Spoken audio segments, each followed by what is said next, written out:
हमारे विभिन्न ज्ञानवर्धक कार्यक्रम देखने के लिए आप हमें अभी सब्सक्राइब करें, बेल आइकन को प्रेस करें ताकि आप देख सकें हमारा कार्यक्रम सबसे पहले। और अधिक जानकारी के लिए फेसबुक पेज को लाइक करना न भूलें। जय मां इंद्राक्षी। इंद्राक्षी धाम में दर्शकों आप सभी का हम हार्दिक स्वागत करते हैं। आज के दिन जिन जातकों का जन्म दिवस है, मैरिज एनिवर्सरी है, उन सभी के लिए हमारी तरफ से बहुत बहुत शुभकामनाएं। आज का पंचांग 17 जुलाई सन 2020, दिन शुक्रवार, श्रावण मास, कृष्ण पक्ष, संवत 2077, तिथि द्वादशी, नक्षत्र रोहिणी, राहु काल 10:30 से 12, दिशा शूल पश्चिम दिशा। बहुत सारी ऐसी चीज़ें हैं जो अभी हमें जानना बाकी है। आप लोगों का प्रेम, आप लोगों का सहयोग बहुत अच्छे से हमें बल प्रदान करता है। कई बार आपके कमेंट्स इतने अच्छे होते हैं कि मन करता है कि उन बातों का जवाब हम अपने इस कार्यक्रम में दें। तो आज ऐसा ही कुछ हम करने वाले हैं। कई दर्शक ऐसे हैं हमारे जो कई बार बड़ी, वैसे तो आप बहुत सभी दर्शक हमारे बहुत अच्छे हैं, लेकिन कई बार कुछ सवाल ऐसे अच्छे आ जाते हैं कि जो कार्यक्रम का एक बहुत बड़ा हिस्सा बन जाते हैं। हमसे एक सवाल पूछा गया कि शर्मा जी, जैसे हमारे पूजा घर में नाना भांति के देवी देवता होते हैं, भाई राम जी की भी फ़ोटो है, कृष्ण जी की भी फ़ोटो है, माता भगवती की भी है, तो क्या हम सभी देवी देवताओं के लिए अलग अलग दीप जलाएं? क्योंकि देवी देवता अलग अलग हैं। तो ये शायद आप लोगों में से भी बहुत लोगों का सवाल हो, तो आइए इसका हम आंसर देते हैं। देखिए, आपके घर में जब हम पूजा करते हैं तो हमारा मन इतना भोला होता है कि हमारा मन करता है धीरे धीरे हमारे मंदिर में बहुत सारे रूप रखे जाते हैं। अब सबसे पहला जवाब दिए का तो मैं दूंगा ही दूंगा, पहले ये भी दे देता हूँ, क्या इतने सारे स्वरूप घर में रखने चाहिए? क्योंकि ये भी हमारे पास सवाल आता है कि शर्मा जी, क्या राम जी, श्याम जी और अन्य देवी देवता, क्या हम इतने सारे स्वरूप घर में रख सकते हैं? तो आइए पहले इस बात का जवाब देते हैं। भगवान के विभिन्न रूप हम अपने घर में रख सकते हैं, किसी तरह का कोई दोष नहीं है, कोई पाप नहीं है। क्यों? गॉड इज़ वन, भगवान एक है। समझ गए आप? उसके रूप हैं, ठीक हैं। अब इस बात को मैं और फिल्टर करता हूँ। कैसे? अब तो छोटी छोटी परिवार हैं, छोटी छोटी फैमिलियाँ हैं, हम दो हमारे दो यहाँ पे रह गए। अब तो दो भी नहीं, हम दो हमारा एक, यहाँ तक सीमित हो गए हम लोग। बड़े बड़े परिवार होते थे, साझा चूल्हा होता था कि साहब 3 चाचा हैं, 2 ताऊ हैं, पापा हैं, 4-5 भाई इकट्ठे और उन सबकी संतानें इकट्ठी। और ऐसा आज भी है, बहुत जगह ऐसा है। तो कितने सारे लोग रहते थे उस परिवार में, कितने सारे लोग रहते थे। और चूल्हा क्या होता था? अग्नि जहाँ जलती थी वो चूल्हा एक होता था, उस पर सबके लिए रोटी बनती थी। कभी चाची बनाती थी, कभी ताई बनाती थी, मिलजुल के। क्या क्या दिन थे वो, क्या क्या वो परिवार स्वर्ग की तरह है।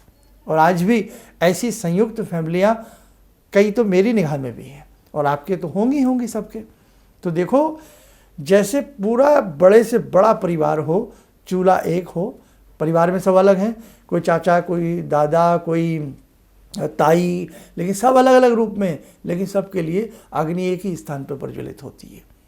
तो ऐसे ही हमारे भगवान के जब अलग अलग स्वरूप घर में होते हैं तो एक ही अग्नि के रूप में दिया प्रज्वलित करें, किसी तरह का दोष नहीं है।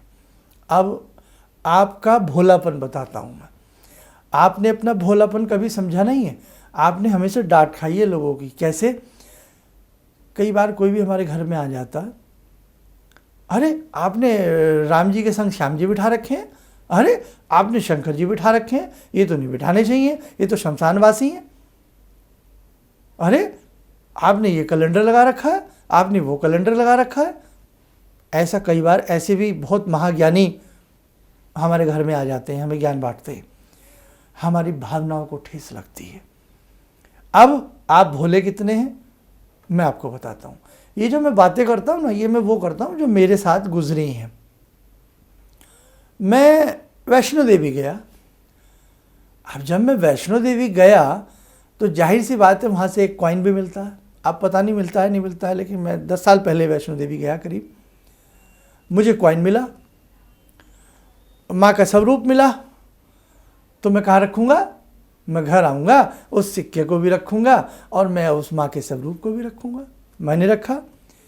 इत्तफाकन कोई पड़ोसी, यार, दोस्त, मित्र केदारनाथ चले गए, बद्रीनाथ चले गए, वो वहाँ से भगवान का स्वरूप ले आए। जगन्नाथपुरी में गया तो वहाँ से भगवान का विग्रह स्वरूप में लेके आया, मैंने वो भी घर में रख लिया। भाई हमारा मन है, हमारा मन इतना भोला है, हम कैसे, जो भी कई बार बहुत लोग किसी तीर्थ पे जाते हैं, प्रसाद के संग भगवान का चित्र भी ले आते हैं हमारे लिए, हम उसे भी घर में रख देते हैं। अब होता क्या है, राम जी, श्याम जी, हनुमान जी, बाबा बालकनाथ, भैरव जी, बहुत सारी फोटो हो जाते हैं। अब किसको हटाएं साहब? मन मानेगा? मन मानेगा आपका? नहीं मानेगा ना, आपका मन नहीं मानेगा। अब इसके साथ साथ एक कहानी और जुड़ जाती है कि जैसे हमारे दादाजी, हमारे पिताजी, हमारी बुआ जी, हमारे माता जी अगर किन्हीं स्वरूपों की पूजा किया करते थे और भगवान के जो भी है लीला है, जो भी है, वो आज संसार में नहीं है, तो जो स्वरूप वो छोड़ गए अब वो भी वहीं रखे हैं हमारी ठाकुरबाड़ी में, ठाकुरद्वारे में, यानी कि पूजा स्थल में। अब बहुत सारे स्वरूप हो गए। तो इन सारे स्वरूपों के पीछे, बहुत बड़ी बात कह रहा हूँ, इन सारे स्वरूपों के पीछे पागलपंती नहीं है। इन सारे स्वरूपों को रखने के पीछे हमारी भावनाएं जुड़ी हैं, हमारे बड़ों की भावनाएं जुड़ी हैं, हमारे बुजुर्गों की भावनाएं जुड़ी हैं। मेरे पिताजी ये ठाकुर जी घर में पूजा करते थे, अब पूजा करते थे तो मैं भी पूज रहा हूँ, कल को मेरा बेटा भी पूजे। मेरी तो भावना होगी ना हिंदू होने के नाते कि भाई जिस स्वरूप को मैं पूज रहा हूँ मेरा पुत्र भी पूजे, जिस स्वरूप को मैं पूज रहा हूँ मेरे जो मुझे गुरु बनाना चाहते हैं उस स्वरूप की पूजा वो भी करें, भावना होगी। तो हम जो घर में नाना भांति के फोटो, कैलेंडर, चित्र, भगवान के स्वरूप रखते हैं वो हमारी भावना है। इस भावना को कोई ठेस ना पहुंचाए।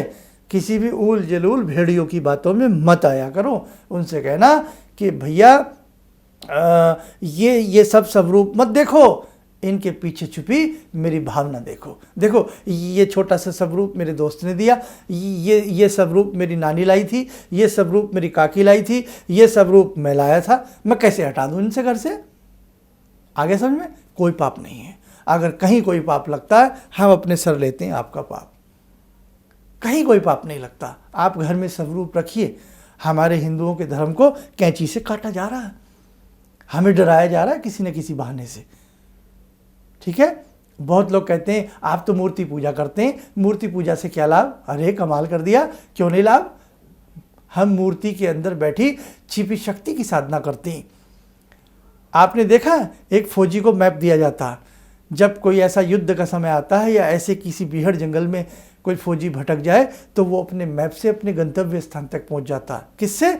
मैप की सहायता से। और बात तो अब तो नवीन दुनिया आ गई, आपकी गाड़ी में भी लगा है, क्या कहते हैं उसे जो भी कहते हैं, मैं दिमाग से निकल रहा है, गाड़ी में भी लगा। आपने देखा लोकेशन बताता रहता है वो, आपके मोबाइल में भी लोकेशन लगा है ना, मोबाइल में भी लोकेशन लगी है। अब आप लोकेशन से क्या करते हो साहब? आप लोकेशन से अपने स्थान पे पहुंच जाते हो। ओला वाला आता है, उबेर आता है, जो भी आते हैं, जो भी ये हैं, ये सब लोकेशन के माध्यम से आपके घर आ जाते हैं। लोकेशन के माध्यम से आजकल जो भी ये वेंडर आते हैं, स्विगी वाले, कोई भी, सब लोकेशन से पहुंच जाते हैं। कहाँ पहुंच जाते हैं? कहाँ पहुंच जाते हैं? अपने एक सही स्थान पर। तो जो भगवान का चित्र है ना, दैट इज़ ए लोकेशन। जब हम भगवान के चित्र को देखते हैं ना, हाँ ऐसे हमारे राम जी, ऐसे सुंदर राम जी, आंखें बंद करें तो गोल मटोल चेहरा याद आए, आंखें बंद करें तो मुरली बजाते कन्हैया याद आए, आंखें बंद करें तो एक निश्चल छवि हस्ती भी नजर आए। तो हम उस फोटो के माध्यम में इतना खो जाते हैं। That is a way, that is a map. उस मैप के माध्यम से, उस भगवान के स्वरूप के माध्यम से एक साधक जो होता है, पथिक होता है, वो अपनी साधना के पथ पे आगे बढ़ जाता है।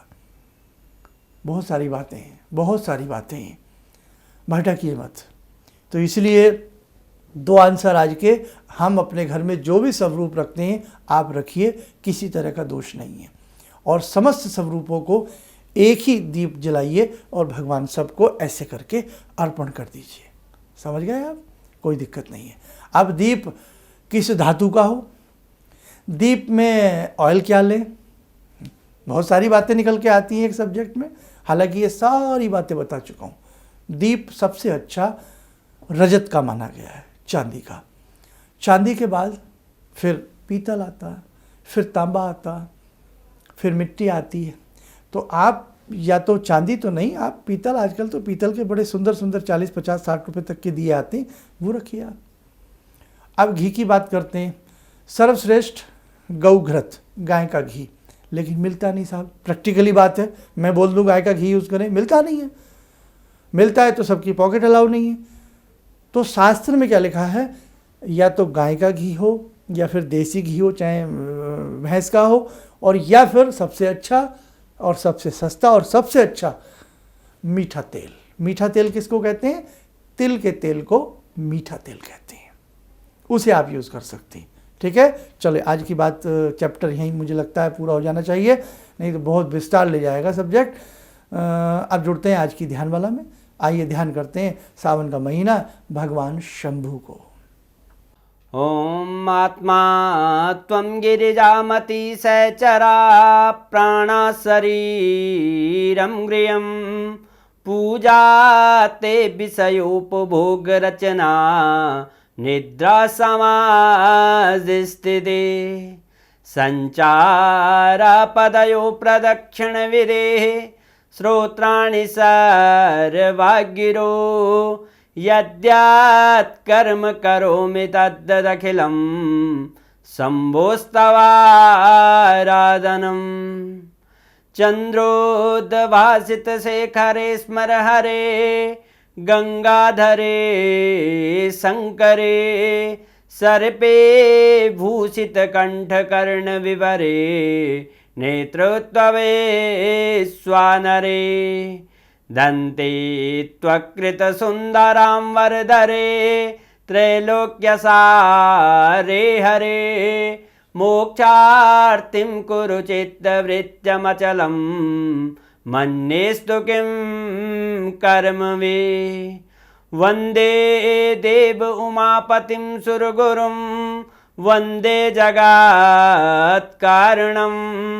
वन्दे पन्नगभूषणं मृगधरं वन्दे पशूनां पतिं वन्दे सूर्यशशाङ्कवह्निनयनां वन्दे मुकुन्दप्रियं वन्दे भक्तजनश्रयं च वरदां वन्दे शिवं शङ्करम् ॐ कर्पूरगौरं करुणावतारं संसारसारं भुजगेन्द्रहारं सदा वसन्तं हृदयारविन्दे भवं भवानी सहितं नमामि भवं भवानी सहितं नमामि।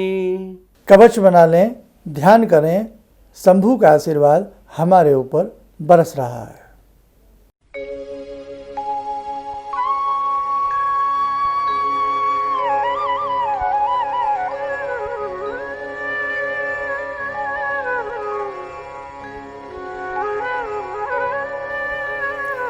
ओम बोलें, सामान्य हो जाएं, नेत्र खोलें। देखिएगा, बहुत सारी ऐसी चीज़ें हैं जो समय समय पर हमें जाननी है। मैं कहता हूँ आप एक छोटी सी डायरी बना लें और उस डायरी में कुछ भी कलमबद्ध किया करें। हमारी जो अच्छी बातें वो लिख लिया करें, जो अच्छी ना लगे वो ना लिखा करें। और मैंने कहा ना, एक मेरी प्लानिंग बन रही है आप लोगों को लेकर के, हम कुछ बड़ा करेंगे आपके साथ मिल करके। हम भगवान के पास अपनी भावनाओं को पहुंचाना चाहते हैं।